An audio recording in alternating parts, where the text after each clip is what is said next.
What is the causal body? Causal body is the sheath of karma, the carrier of karmas in your body. We have three levels of body in us. We have the gross body, the physical body that you can see and feel. We have the subtle body, which is your mind, intellect, equipment, and the energy system and the chakras. Yeah, that's a subtle body. And there's a third body called causal body. It's a layer that surrounds the soul, the Brahman which is there, the spirit which is there inside, the layer which is loaded with data of all your karmas in this life and past lives. This causal body travels with the soul life after life. When I die, when you die, then the soul departs. It leaves the body. Along with the soul goes the causal body.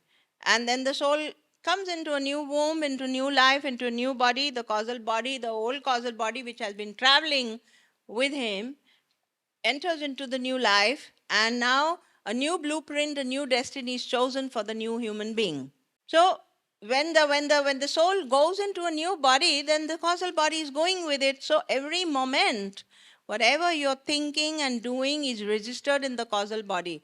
When God designed this whole life and creation, and when He designed this Parashakti and Aparashakti game, He designed the human body in such a way that each human body is an independent, flawless machine where everything is automatically recorded in the causal body.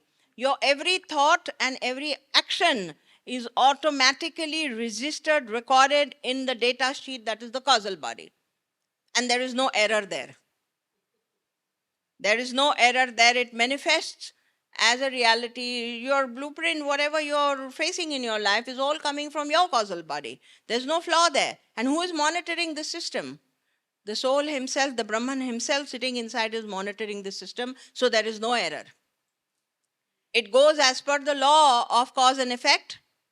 It plays, the destiny plays as per the law of cause and effect. Whatever you have done manifests into what will happen, either now or sometime later. Either now or sometime later. So within our study circles, we talk about all these things very, very often, but most of you are not in my study circle, so I can just see these two faces who are listening to me, and I know that this is something you've heard me umpteen number of times, but it needs a mention here. What is your causal body? Your causal body is like a big bag of, let's say, eggs. Big bag of eggs where there are so many eggs you have accumulated through many lifetimes. Now, in this lifetime, when you were to be born, your soul chooses a bundle of these eggs. You cannot manifest all the eggs in one life. So it will just randomly pick up eggs for them to be cooked for this life. And these eggs, some are bad, some are good, some are rotten, and some are very nice.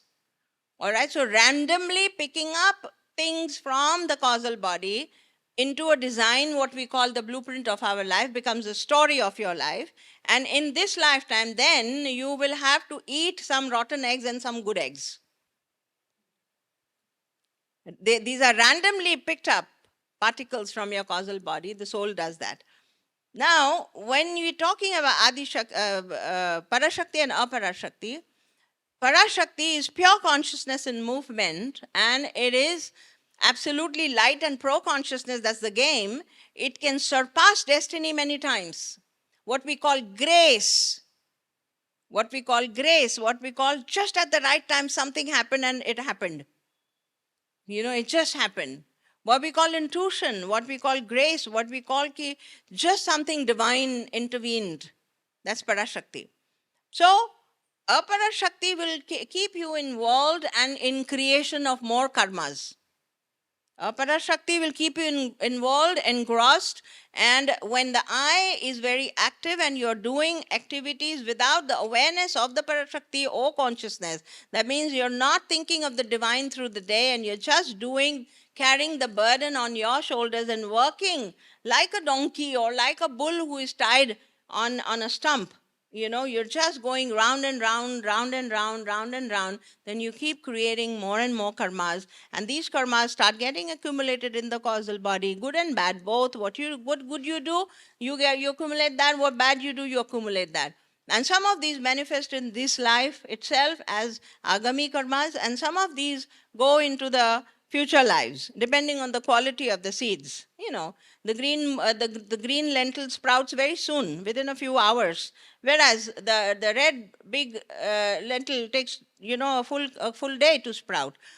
So some seeds sprout very easily, and in this life itself you meet with the consequences, and you will recognize in this life, when you meet with these karmas, you recognize, oh shit, I said something like this many years back to someone, I'm hearing it from someone now. You also realize it inside that I did something like this, and I'm experiencing the same thing now. And it often comes in the form of your children giving it back to you, or you hear within your inner circles something nasty that you said and you hear it back again, or you do something nasty that you did and you have to undergo it. So all said and done, the whole talk is about activating and keeping consciously alive the parashakti and the higher mind.